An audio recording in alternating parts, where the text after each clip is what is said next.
سمو الأمير أمير تميم، وللأسرة الكريمة الأسرة الحاكمة، وللحكومة والشعب القدري الشقيق عن رحيل الرجل العظيم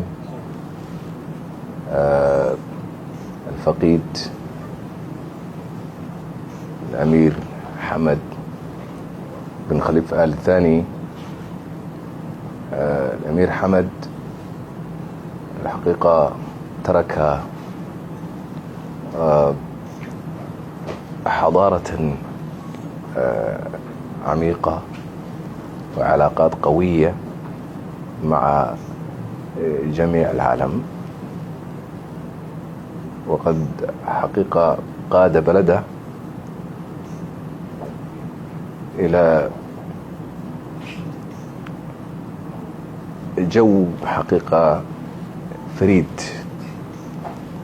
في وقت كان من الصعب حقيقة أن يفكر إنسان بأن قدر سوف تتغير إلى هذا الحد، وسوف تصل إلى هذه الحضارة وإلى هذه التنمية الاقتصادية والعمرانية التي تتمتع بها قطر. لم يكن حقيقة فقيد قطر، وإنما كان فقيد الأمة العربية والإسلامية، فقد كان له دور في جميع الميادين حقيقة، وحاول أن يخلق بيئة مواتية من أجل العمل العربي والإسلامي المشترك، من أجل الارتقاء في العلاقات بين الشعوب العربية والإسلامية.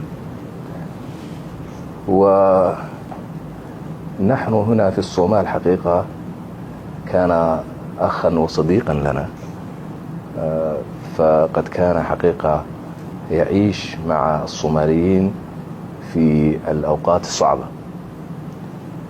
وكان حقيقة دائما يحاول أن يكون مع الصوماليين، وأن يكون الشعب الصومالي يجد طريقه إلى التنمية هو كمان، وإلى التنمية الاقتصادية، وأن حقيقة أن يلعب دوره السابق حقيقة في الأمة العربية والإسلامية. والشعب الصومالي يكن لأمير الراحل ولأمير تميم وللأسرة الحاكمة وللشعب القدري حقيقة كل مشاعر الحب والتقدير والاحترام. فنحن حقيقة إذ نحزن على وفاة الشيخ حمد،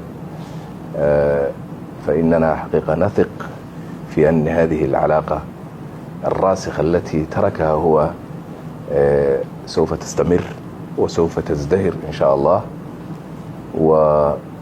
ودعاؤنا حقيقة هو الآن أن يكون دولة قطر